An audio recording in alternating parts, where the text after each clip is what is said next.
Eu quero convidar o Diogo, nosso seminarista da nossa igreja. Está no Seminário do Norte, Recife, estou certo? Beleza, e eu vou convidar o Adelson, nosso conselheiro, para fazer uma oração aqui pela palavra que será tratada por Deus através do Diogo essa noite. Podem vir, gente. Vamos orar, meus irmãos. Antes disso, é uma alegria ter você aqui, Diogo. Eu me lembro quando nós fomos ao seminário, ao presbitério para sermos examinados, né? Bem verdinhos, mas assim com o coração cheio de vontade. E é uma alegria ver você voltando, a gente percebe o seu crescimento. E algo que tem assim enchido meu coração e fervilhado é que Deus tem te capacitado, e a gente sabe que o objetivo é para te usar no meio do seu povo, para edificar outras pessoas, para edificar a sua igreja. Eu tenho pensado, ontem estava comentando com o Nilza, ninguém faz medicina para curar as suas próprias enfermidades. Você faz medicina para curar os outros. Nenhum advogado trabalha só em causa própria. E eu vejo como Deus tem levantado seus filhos no seio da tua igreja para capacitá-los e espalhar essa verdade do Evangelho. Eu vejo você assim, o pouco contato que nós temos é claro, notório, como essa palavra tem fervilhado dentro de você. E acho que essa é uma alegria muito grande, é um prazer muito grande te ver aqui, e que Deus continue te abençoando. Vamos orar, meus irmãos. Senhor Deus, Pai de bondade e misericórdia, nós te bendizemos. A cada dia o Senhor tem nos alimentado com a tua palavra, tem edificado em nós, nos forjado segundo o caráter de Jesus. Nós estamos nessa caminhada. A nossa oração nesta noite é que o Senhor use o teu servo com graça, para que ele possa nos trazer a sua palavra, Senhor. Para que nós sejamos edificados, para que seja plantado em nós esta palavra e que nós tenhamos coragem de levar esta palavra a outras pessoas. Que esta palavra entre pelos nossos ouvidos e encontre repouso nos nossos corações e que fique lá fervilhando, Senhor. E nos incomode a mudar, Senhor, as nossas realidades a partir da perspectiva de Cristo Jesus. Usa com graça o teu servo. Mais uma vez, obrigado por tê-lo trazido nesta noite. No nome de Jesus que nós te oramos e agradecemos. Amém. Boa noite, gente. Eu sou o Diogo, de Recife. Mas na verdade eu não sou de Recife, eu sou daqui. E eu quase nasci aqui dentro desse tempo. Se minha mãe não saísse correndo para o hospital, era aqui mesmo que eu ia ter nascido. Para aqueles que não me conhecem, eu estou aqui desde criancinha, nessas reuniões da UPA. Comecei na UCP, na UPA, na mocidade. E é com muita alegria que eu estou aqui com vocês hoje. O que o Adelson falou é uma verdade, é o que eu vejo também na vida do meu irmão. E antes da gente abrir aqui o texto e começar a estudar aqui a palavra de Deus, eu queria exatamente enfatizar isso para vocês que estão aqui hoje. Muitos eu não conheço, alguns eu conheço de muito tempo, alguns me viram aqui pequenininho, outros não, mas não importa, o fato é que vocês estão aqui, numa reunião da mocidade da igreja. E eu, durante a minha vida inteira, de criança, de adolescente, de jovem, eu estive aí, como vocês. E eu ouvi várias pregações, vários estudos, e meus pais chamavam a minha atenção, e eu achava que era crente, mas eu estava fazendo tudo errado. Então, quando me convidaram para trazer esse estudo hoje, foi a primeira coisa que veio à minha mente. Eu falei, poxa, o que eu posso trazer daquilo que eu tenho estudado lá em Recife para alertar, para que não aconteça com vocês o que aconteceu comigo? Porque eu cresci aí, nesses bancos. Mas a minha conversão, de fato, só aconteceu quando eu tinha 26 anos, fora desse tempo, fora daquele tempo. Quando chegou a hora e não dava mais, eu já tinha lascado minha vida inteira, aí as coisas aconteceram e tudo mudou. Então, eu queria que vocês hoje estivessem ouvindo não o que eu estou falando, mas o que a palavra de Deus tem a nos dizer. E pensando nisso, será que você tem vindo aqui e diz que é crente? Ou será que você é crente? O que ela falou aqui na hora do louvor me chamou muita atenção. Uma frasezinha que ela disse: poxa, parece que às vezes a gente nem percebe o tempo que a gente perde, e o tempo que a gente perde longe de Deus não tem como recuperar. E isso é um fato. Como é pesado isso para mim. E como eu tento correr atrás do tempo hoje para recuperar quanto eu perdi longe de Deus e tão perto da casa de Deus, ou dentro da casa de Deus. Então vamos pensar nisso. Eu queria que vocês estivessem pensando nisso enquanto a gente traz aí esse estudo. Pedro pediu para que eu me apresentasse melhor. Eu já falei de mim, a minha esposa Patrícia, ali com o meu filhinho Enzo no colo, Ana Luísa, nossa filha, está aqui na frente, vocês conhecem porque ela não está em Recife, está aqui em Brasília, e a Isa Jamile está por aí, porque ela é grande como eu. Ela está deitada já, é porque ouvir o próprio pai é chato, então ela já foi dormir. Mas, bem, é isso aí, nós somos todos daqui. O conselho dessa igreja me enviou para fazer o seminário em Recife. Já estou terminando agora em dezembro, eu volto, e ao que tudo indica, eu já vou ser ordenado como pastor da igreja presbiteriana de Alexandria. Então não vou ficar aqui com vocês, mas vou estar bem pertinho aqui em Alexandria, e inclusive já tem vários projetos aí com a juventude e tal. A gente vai estar longe, mas vai estar próximo aí. Eu quero te pedir para abrir a sua Bíblia, 2 Crônicas, capítulo 7. Eu vou ler do verso 11 ao 16. 2 Crônicas 7.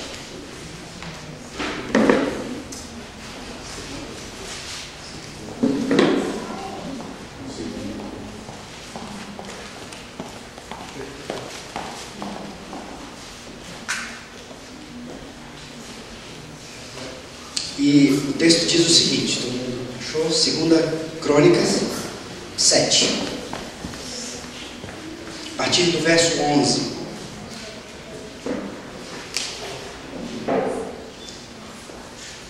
A palavra de Deus diz: assim Salomão acabou a casa do Senhor e a casa do rei. Tudo quanto Salomão intentou fazer na casa do Senhor e na sua casa, prosperamente o efetuou. De noite apareceu o Senhor a Salomão e lhe disse: ouvi a tua oração e escolhi para mim este lugar para a casa de sacrifício. Se eu cerrar os céus de modo que não haja chuva, ou se eu ordenar aos gafanhotos que consumam a terra, ou se enviar a peste entre o meu povo, se o meu povo, que se chama pelo meu nome, se humilhar e orar, e me buscar, e se converter dos seus maus caminhos, então eu ouvirei dos céus, perdoarei os seus pecados e sararei a sua terra. Estarão abertos os meus olhos e atentos os meus ouvidos à oração que se fizer neste lugar. Porque escolhi e santifiquei esta casa, para que nela esteja o meu nome perpetuamente. Nela estarão fixos os meus olhos e o meu coração todos os dias. Senhor Deus, essa é a tua palavra e este é o teu povo. Usa-me, Senhor, de acordo com a tua vontade, pelo agir do teu Espírito, para edificação, para crescimento, para a glória do teu nome, por amor ao teu nome e ao teu povo. É o que eu te peço em nome de Jesus. Amém. Bem, vocês já pensaram que Deus poderia ter criado o mundo, por exemplo, e deixado um destino guiar as nossas vidas? Alguém já pensou assim? Não precisa responder em voz alta. Como se o mundo e toda a criação fossem iguais a um relógio de corda, que ele criou, deu corda e deixou, trabalhando sozinho. Então Deus fica lá longe, só observando. Às vezes, nas nossas vidas, nós nos encontramos em alguns momentos de dúvida tão cruel, que até uma decisão sobre vestibular, sobre o namoro, sobre profissão, parece algo impossível de se decidir, ou de resolver, ou de perceber a vontade de Deus na nossa vida. Parece que de fato Ele está longe, que nós não ouvimos ou não vemos o agir de Deus. Parece que Deus sequer nos vê. E às vezes, em alguns momentos da nossa vida, isso vai acontecendo e as coisas vão se confundindo e vai tudo desmoronando como uma avalanche em nossas vidas, como Deus de fato não estivesse ali presente conosco, não estivesse nos ouvindo, participando, não houvesse interferência, como se então nós fôssemos guiados pelo destino, pela fatalidade. Existe uma linha teológica chamada deísta que defende isso, que Deus de fato criou todas as coisas, sim, mas que Ele está lá, em outra dimensão, e Ele não se envolve com a sua criação. Ele deixa que tudo aconteça de acordo com a ordem natural das coisas. Mas nós entendemos de forma diferente. E para entender essa presença e a manifestação de Deus em meio à igreja, ao povo, nós precisamos entender e observar no progresso da narrativa bíblica como foi a interação de Deus junto à sua criação, o seu povo. Você é templo de um Deus presente. Veja, logo após ali a narrativa da queda de Adão e Eva, lá no Éden, no capítulo 3 de Gênesis, é dito que eles pecaram, então ficaram envergonhados. E lá no texto diz: quando ouviram a voz do Senhor Deus, que andava pelo jardim, pela viração do dia, esconderam-se da presença do Senhor Deus, o homem e sua mulher, por entre as árvores do jardim. Eles se escondem da presença do Senhor. Deus cria todas as coisas, manifesta a sua presença em meio à sua criação. Ele andava pelo jardim. Mas então o homem peca, cai, é expulso daquele jardim e passa a existir então uma separação entre Deus e o homem. Mas se a gente continuar olhando algumas histórias do livro de Gênesis, nós vamos ver que um pouco à frente tem a história de Noé. E uma das primeiras afirmações, quando a Bíblia fala de Noé, no capítulo 6, é: ele andava com Deus. E dessa forma nós continuamos a observar que Deus prossegue agindo e se manifestando e tendo comunhão com o seu povo, com algumas pessoas, com alguns homens que Ele chama, com o povo que Ele mesmo chama de seu povo. Este povo, o povo de Deus, depois de um tempo já muito numeroso, já havia se multiplicado, ele é escravizado. Então entra em cena a figura de Moisés, que é chamado para livrar esse povo da escravidão.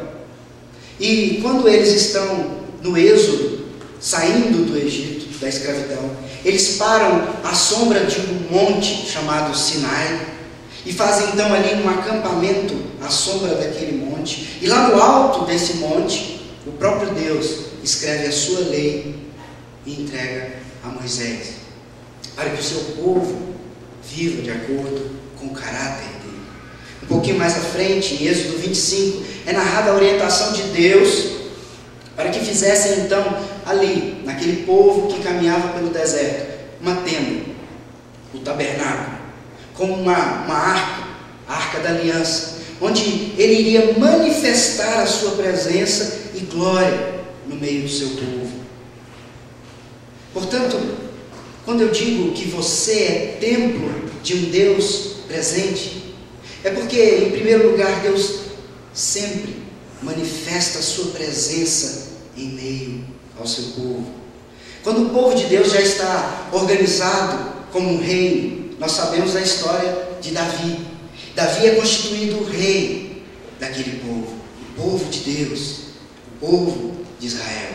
E em 2 Samuel 5 é narrado que Davi domina uma cidade muito fortificada, com muros, chamada Jebus. E por essa cidade ser tão boa, tão fortificada, eles instituem ali o reino de Davi. Agora essa cidade não é mais chamada Jebus, mas ela recebe o nome hebraico Jerusalém. E ali então é o reino da cidade, o reino do povo de Deus. Eles colocam então aquela arca da presença, ou arca da aliança, que estava com eles durante toda a caminhada no Êxodo, representando a presença de Deus no meio dele. E eles colocam ali em uma tenda. E Davi então olha para aquilo e ele pensa, aquilo é muito pouco. Eu quero fazer um templo glorioso, bonito, para colocar a arca, onde Deus manifesta a sua presença e vem manifestando há tanto tempo. Mas nós sabemos que Deus não permite que Davi faça isso. Em 2 Samuel 7, verso 12, é descrito um momento em que Deus faz uma aliança com Davi e diz: Davi, não é você que vai fazer um templo para mim, eu quero um templo, mas é o seu filho que vai fazer esse templo. Então vem a história de Salomão, filho de Davi, que construiu o templo. Ele fez o templo, e então ele faz uma oração dedicando, consagrando este templo a Deus, que é descrita aí em 2 Crônicas, capítulo 6, antes desse capítulo que nós lemos, a partir do verso 12.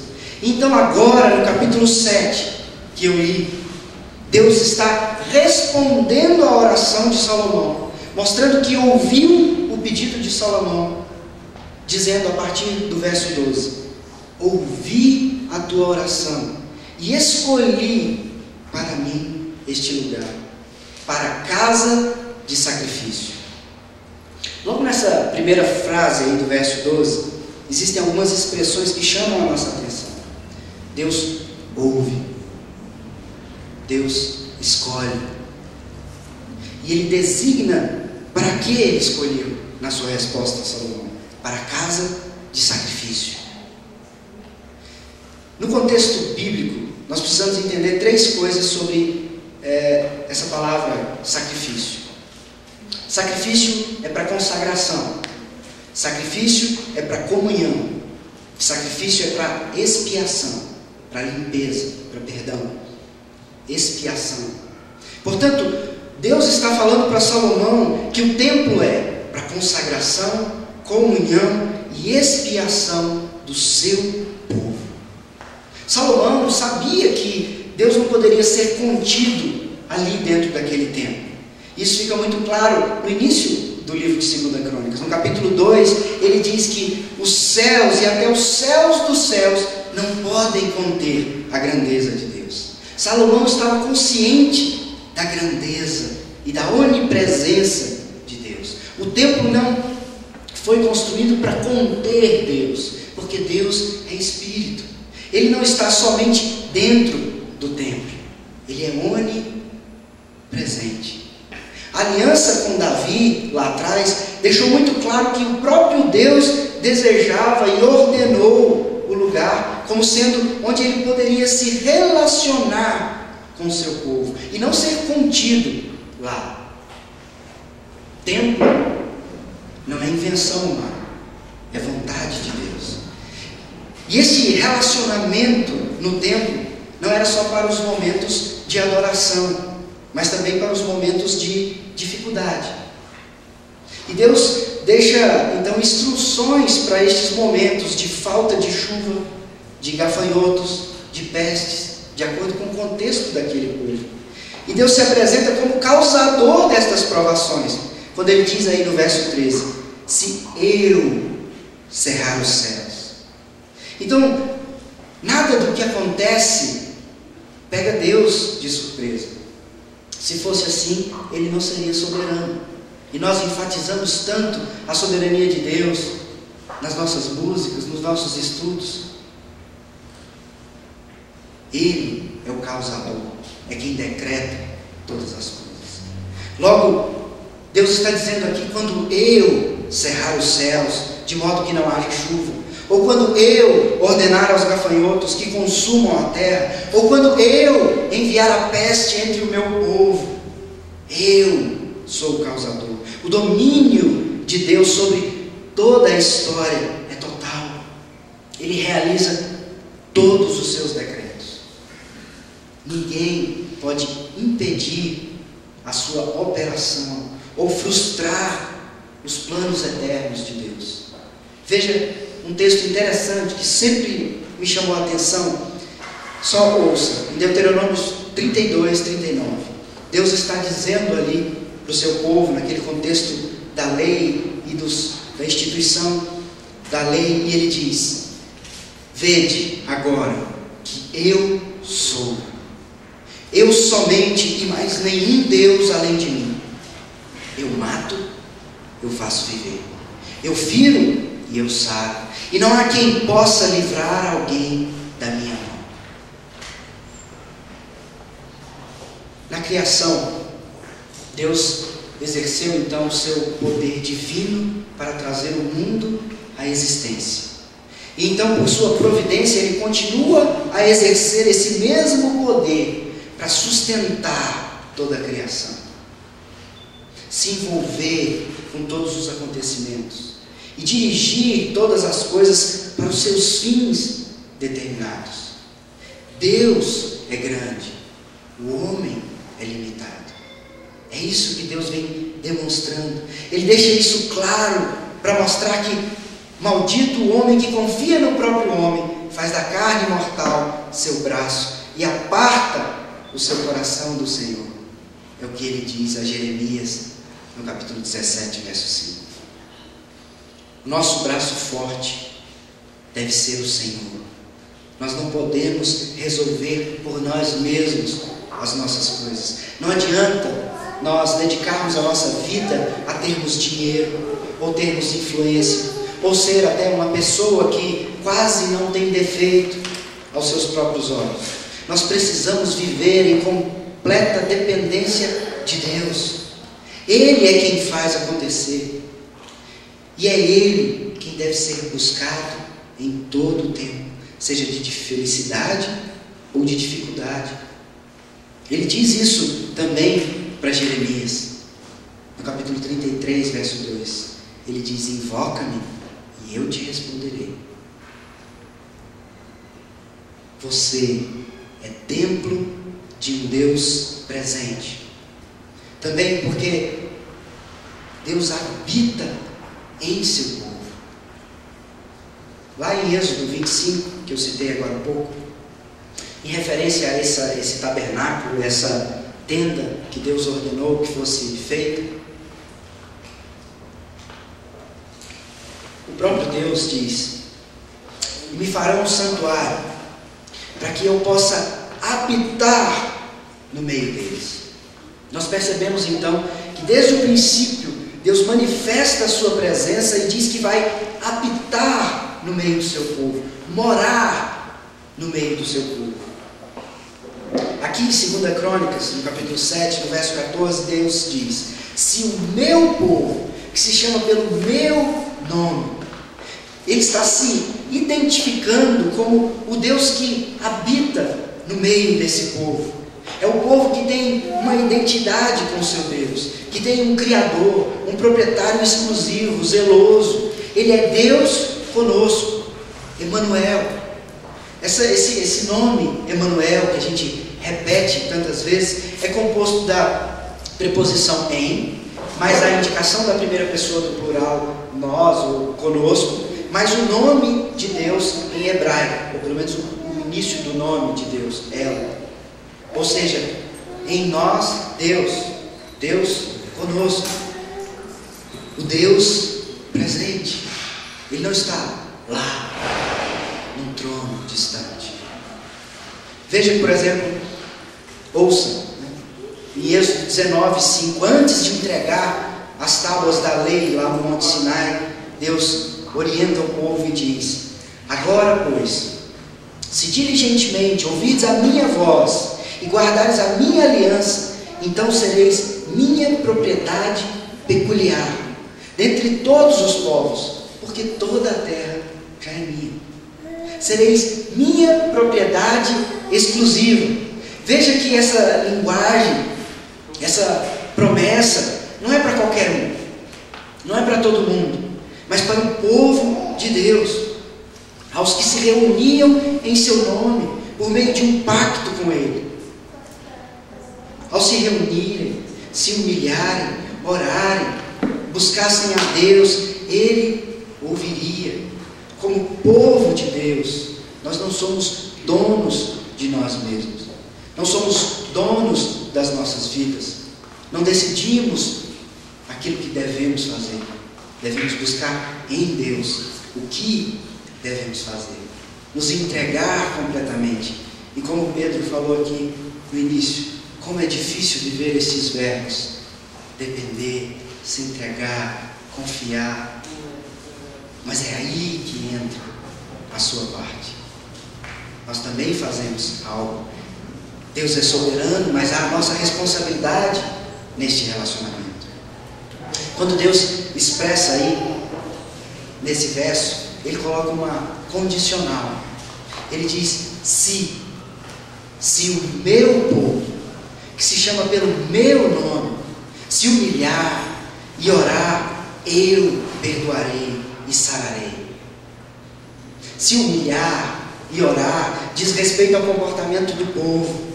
Perdoar e sarar diz respeito à resposta de Deus, à reação do povo diante das dificuldades.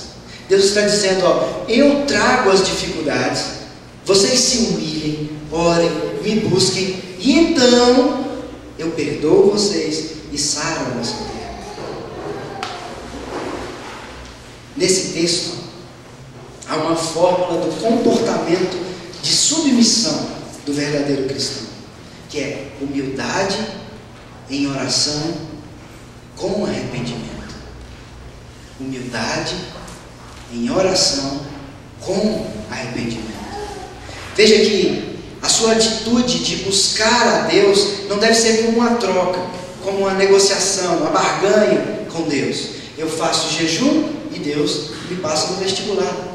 Eu faço isso e Deus me dá isso. Eu quero me dar bem aqui, então Deus vai fazer isso aqui, então eu vou fazer isso aqui para trocar com Deus. Não é troca. Ele é Deus, nós precisamos dele. Ele é Deus. Não tem nome melhor para expressar aquilo que Ele é. Nós é quem precisamos dele. Deve existir humilhação real, sincera, oração intensa e verdadeira, um comportamento de arrependimento dos pecados que nós descobrimos que fazemos constantemente. É necessário que nós cultivemos um sentimento de ódio pelo pecado que você comete, quando você tem consciência desse pecado, porque muitos nós nem temos consciência. Não é muitas vezes como nós fazemos lembrar do pecado que cometemos, entender que é pecado, porque a gente vem para a igreja, ouve a palavra de Deus, descobrimos que estamos pecando, e aí nós lembramos daquele pecado, e aí tem uma certa cosquinha, um certo prazer de lembrar daquele pecado, um sorriso no canto do rosto, quando você lembra daquelas coisas erradas que você fez. Não, é odiar aquele pecado, porque aquele pecado não era para ter sido cometido. Aquele pecado te afasta do relacionamento com Deus. Aquele pecado foi pago na cruz. O sangue de Cristo foi derramado por causa daquele pecado. Então não tem como você saber disso e se lembrar de alguns pecadinhos e achar aquilo, não deu. É assim mesmo. Nós precisamos odiar o pecado. Nesse sentido, eu até recomendo o ódio como algo bíblico. E a gente luta tanto para não ter sentimento de ódio, mas nós devemos abominar o pecado. Todo pecado que você tem consciência. É realmente chorar, se entristecer por ter tido aquele comportamento pecaminoso. Porque Cristo diz lá em Mateus 5, bem-aventurados os que choram pela causa correta. Não é os que choram porque não conseguiram aquilo que querem, mas os que choram pelos pecados que cometeram. Bem-aventurado os que se humilham, os que choram pela causa correta, porque Ele é o Consolador. Ele vai consolar os que choram. Como são chamados os que seguem a Cristo? Cristãos? O nome já diz muito. Nós somos o povo conhecido pelo nome de Deus, o Filho de Deus, que é Deus. Mas nós precisamos nos parecer com Cristo, para sermos então chamados de cristão. É o que ele disse lá em Lucas 9. Negue-se, pegue a sua cruz e me segue. Então você vai ser chamado de cristão. Naquela ocasião ali, tinham 3.000 pessoas em volta de Cristo. Então quando ele para e pergunta a 3 pessoas, você aí, me segue? Aí, não, peraí, deixa eu enterrar o pessoal lá da minha família. Então você, não, peraí, eu vou lá em casa. Não, peraí, eu tenho outra coisa para fazer. E é isso que nós temos feito. Nós temos outras coisas para fazer, ao invés de imitar a Cristo. Nós temos prazeres para descobrir, ao invés de imitar a Cristo. Nós priorizamos outras coisas, ao invés de sermos cristãos. Mas aí quando alguém vem e nos confronta com o pecado, você bate no peito como um bom presbiteriano e diz, sou predestinado, sou eleito, uma vez salvo, salvo para sempre. Frases prontas que nós decoramos desde criancinha. Mas o presbiteriano deveria ser muito mais conhecido não pela doutrina da predestinação, mas pela doutrina do pacto. O pacto de um Deus que habita em seu povo. A presença de Deus se manifestará na comunhão, na graça, nas bênçãos e no amor nele. A maior necessidade da igreja não é das bênçãos de Deus, é do próprio Deus. Se você ainda não tinha pensado sobre isso, tente pensar e memorizar isso. A maior necessidade da igreja, a sua maior necessidade não é das bênçãos de Deus, mas é do próprio Deus em sua vida. Deus manifestava a sua presença no tabernáculo, antes do templo. E Ele então, depois, manifesta a sua presença no templo. E tudo isso apontava para a habitação de Deus em meio ao seu povo, em Cristo. Você e eu, como templo de Deus. Por isso eu digo, mais uma vez, você é templo de um Deus presente. Porque, em terceiro lugar, em Cristo, nós somos a igreja, templo de Deus, a noiva, que está aqui com propósito, aguardando a vinda do noivo.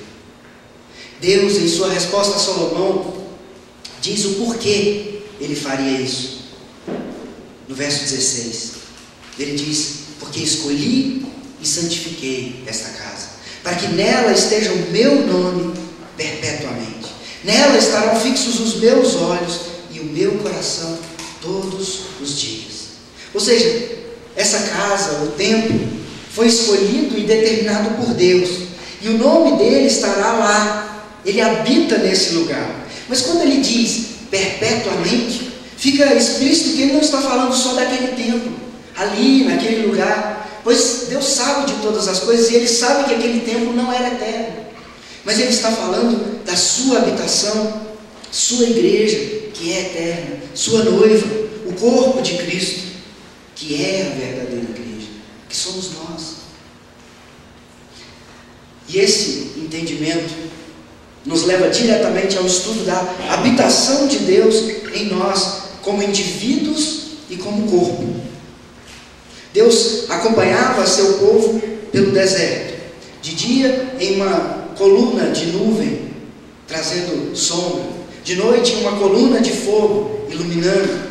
E quando eles acampavam, então tinha ali o tabernáculo e a arca da presença, onde Deus manifestava a sua glória, a sua presença. Então lá no Evangelho de João, no capítulo 1, verso 14, é dito que o Verbo se fez carne e habitou entre nós. Ainda no Evangelho de João, no capítulo 14, agora Jesus dizendo, ele diz: eu vou para o Pai, mas eu rogarei ao Pai, e Ele vos dará outro Consolador, a fim de que esteja sempre convosco, o Espírito da verdade, que o mundo não pode receber, porque não o vê, nem o conhece. Vós o conheceis, porque Ele habita convosco e estará em vós. Ele habita convosco. Ele nos escolheu, nos santificou como casa de Deus, como templo do Espírito, conforme Jesus afirma, conversando com aquela mulher samaritana no Evangelho de João, capítulo 4. E ele diz para ela lá: podes crer que a hora vem, quando nem neste monte, nem em Jerusalém adorareis o Pai. Vós adorareis o que não conheceis. Nós adoramos o que conhecemos, porque a salvação vem dos judeus. Mas vem a hora, e já chegou, em que os verdadeiros adoradores adorarão o Pai em espírito e em verdade, porque são estes que o Pai procura para os seus adoradores. Deus é espírito, e importa que os seus adoradores o adorem em espírito e em verdade. Jesus diz que Deus não habita mais aqui ou ali, mas habita em você. Você que faz parte do povo de Deus, Ele habita em nós, que o confessamos como Senhor e Salvador das nossas vidas. A salvação e a santificação que hoje traz paz ao povo de Deus vem por intermédio da obra de Cristo na cruz, representada ali naquele quadro que vocês fizeram ali atrás. Somos santos em Cristo para a habitação dele, não só para aquele povo naquela ocasião, mas para toda a igreja de Cristo em todos os tempos e eternamente nos céus. Somos templo de um Deus presente. O templo em toda a história apontava para a pessoa, obra e ensino de Jesus Cristo. O templo do Senhor hoje não é um lugar fixo lá em Jerusalém, nem tampouco aqui dentro dessas paredes somente, mas em cada um de nós. E nós, como um todo, somos templo de um Deus presente. A igreja é o local onde nos reunimos como corpo para cultuá-lo coletivamente. Veja, um membro fora do corpo, usando a figura, a metáfora do corpo humano, um membro, qualquer parte do corpo fora do corpo, não é corpo, mas é um membro, um órgão. E um membro no corpo deixa de ser um membro e passa a ser corpo. Essa é a figura usada na Bíblia. Precisamos entender isso e nos unir e nos reunir como igreja constantemente para nos humilharmos, orarmos e buscarmos a face desse Deus Santo com os corações sinceros e realmente arrependidos, não só aqui, com emoção, chorar e amanhã tudo volta ao que era. Davi entendeu isso. No Salmo 15, ele faz uma poesia e expressa muito bem essa ideia do comportamento daqueles que irão habitar neste templo de Deus, no corpo que é a igreja, agora na terra e nos céus.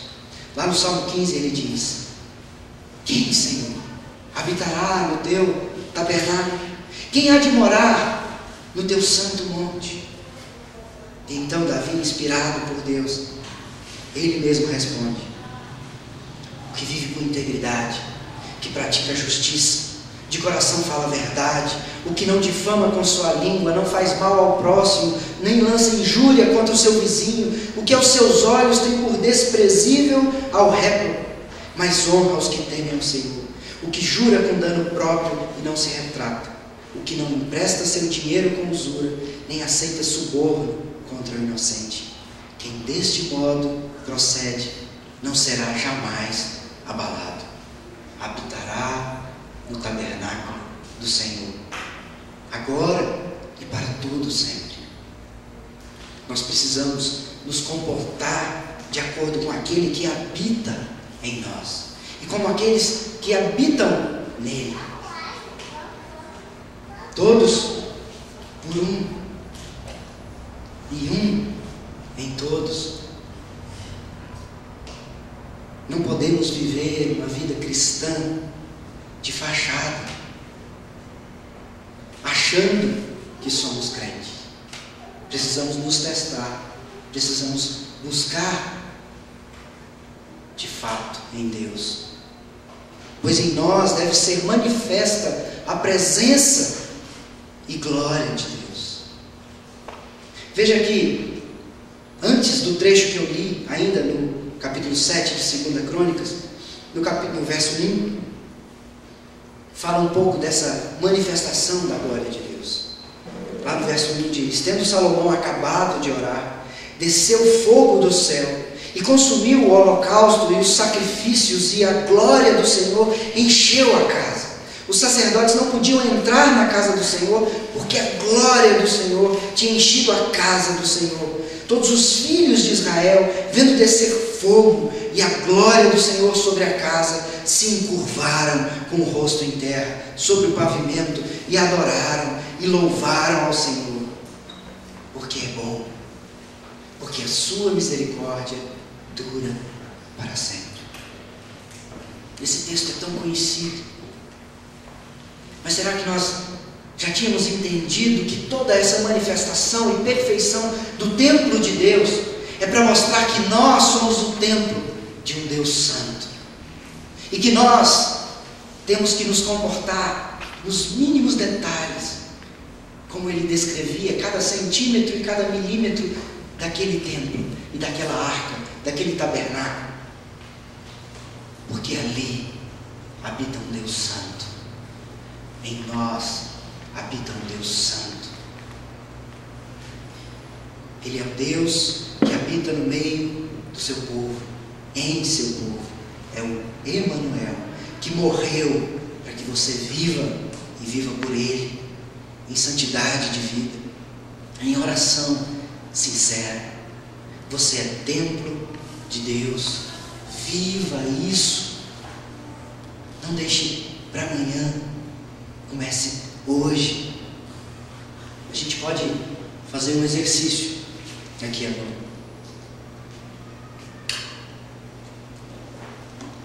para aplicar, implementar isso melhor em nossa vida. Imagine a seriedade e a santidade que as coisas eram feitas ali naquele templo, e como devem ser feitas hoje na igreja, no templo. Agora, sabendo que você é templo de Deus, pense no que você tem feito no seu dia a dia, onde você tem ido, o que os seus olhos, que são as janelas do templo de Deus, têm visto, o que a sua boca, como porta desse santo templo, tem dito. Pense agora em como você vai decidir a sua vocação, por exemplo, como templo de Deus. Com quem você vai se casar sendo templo de Deus? Como você vai trabalhar ou estudar sendo habitação de um Deus santo? Você vai fazer tudo isso sozinho? Do jeito que você acha que é melhor? Ou na direção dele, que habita em você, se humilhando, orando e o buscando, se derramando na presença de Deus.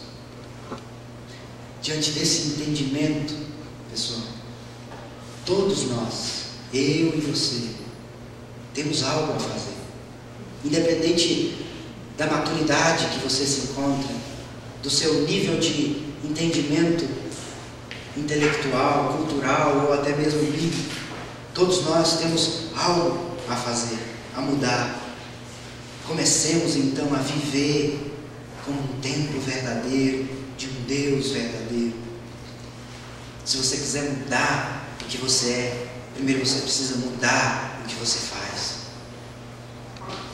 Busque-o hoje, fale com Ele, se humilhe, converta-se dos seus caminhos errados, pois Ele disse ao seu povo, que se chama pelo seu nome, que se humilhassem e orassem e buscassem e convertessem dos seus maus caminhos. Então Ele ouviria dos céus e perdoaria os seus pecados e sararia a sua terra. Vamos orar? Santo Deus, eterno e glorioso Pai, Senhor, nós acabamos de ler e de entender um pouco mais daquilo que o Senhor revela a nós em Sua palavra, um pouco mais da Sua vontade para as nossas vidas. Mas nós, ó Pai, como o Senhor mesmo deixa claro em Sua palavra, temos um coração desesperadamente corrupto, um corpo que corre apressadamente para o mal, em busca de prazer, em busca de alimentar as nossas vontades. Ó Senhor, se depender de nós mesmos, não vamos conseguir, ó Pai. Por isso, nessa noite, tem misericórdia de nós, tem misericórdia de cada um que está aqui.